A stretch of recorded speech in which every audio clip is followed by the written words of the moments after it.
Hey guys, welcome back to my channel. Before we dive into the video, make sure to subscribe and ring the bell icon. Let's dive in. What if one laugh from your wife revealed the end of your marriage?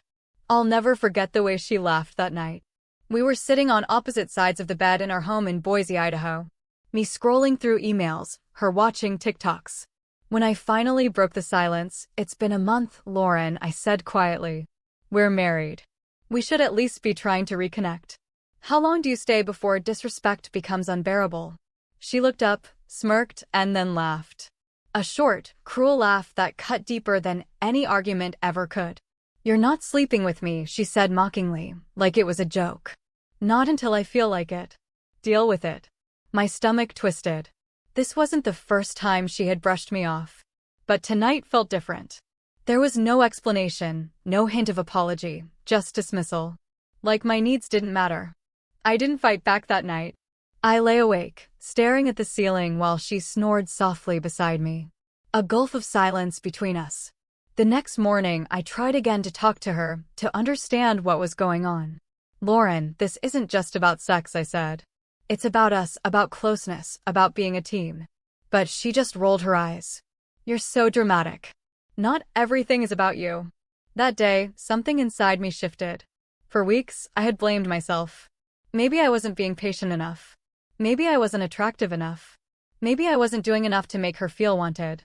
But now I realized it wasn't about me at all. It was about respect, or rather the lack of it. I started noticing other things too. The way she spent hours texting and giggling at her phone, but barely said 2 words to me. The way she suddenly stayed late at work, coming home smelling like a different perfume than the one she usually wore. I told myself I was imagining it, but deep down I knew I wasn't. The final straw came one Friday night when I overheard her on the phone in the kitchen. "He's so needy," she said, laughing again. "I swear it's like living with a teenager." "No, don't worry. He won't do anything about it. He never does." I stood frozen in the hallway, her words ringing in my ears. She didn't just dismiss me. She mocked me to someone else. In that moment, I stopped feeling hurt and started feeling angry. That night, while she was still on the phone, I quietly opened my laptop and started looking up divorce attorneys. Over the weekend, I played it cool.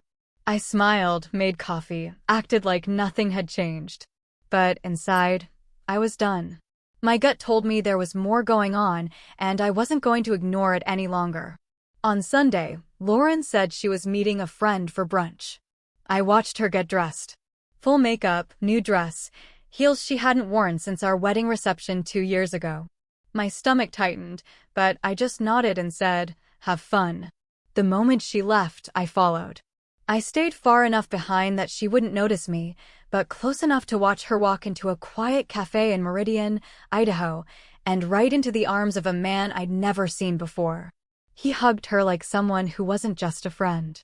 They sat across from each other, leaning in close, sharing little touches and secret smiles. I didn't storm in. I didn't make a scene. Instead, I took out my phone and started recording. 10 minutes of undeniable evidence. Every laugh, every touch, every stolen glance. When she finally kissed him goodbye in the parking lot, my chest felt like it was on fire. But I had what I needed. That night, I waited until she came home. She walked through the door, all smiles, and kissed me on the cheek like nothing was wrong. "How was brunch?" I asked, my voice calm. "Fine," she said casually, kicking off her shoes. "Good," I said, pulling out my phone. "Because I'd hate to think you were lying to me." The color drained from her face as I pressed play. Her laughter, her hand brushing through that man's hair, it all played out in perfect clarity on the screen. She opened her mouth, but no words came out. "Lauren," I said slowly, "do you know how humiliating it is to be laughed at in my own house, in my own marriage, and then find out this is what you've been doing behind my back?" Her hands trembled as she reached for the phone. "It's not what it looks like." "It's exactly what it looks like," I cut in, my voice sharp. "And I'm done pretending this is a marriage." For the first time, I saw fear in her eyes. She tried to grab my arm, but I stepped back. "You think this is funny?" I said, my voice shaking with anger. "You won't be laughing tomorrow." That night, I packed a suitcase, sent the evidence to my lawyer, and slept on the couch, not because I had to, but because I wanted as much distance from her as possible. The next morning, I didn't bother with breakfast or small talk. When Lauren came into the kitchen, her eyes were red, like she hadn't slept. "Can we talk?" she asked softly. I didn't look up from my coffee. "We talked last night," I said flatly. "Now it's time to act." She sat down across from me, her hands twisting nervously. "It was a mistake," she whispered. "It didn't mean anything." I finally looked at her. "Lauren, you laughed at me. You mocked me. And then you betrayed me. It meant enough for you to risk our entire marriage." Her voice broke. "I can change. I swear. Just don't leave me." I shook my head. "You made this decision when you chose him over us. I'm not going to be the man who begs for scraps of affection." Her tears came harder now. She grabbed my hand, desperate. "You can't just throw away everything we've built." I pulled my hand back slowly. "You already did. You threw it away the first time you decided to cheat. And every time you laughed at me for caring about this marriage."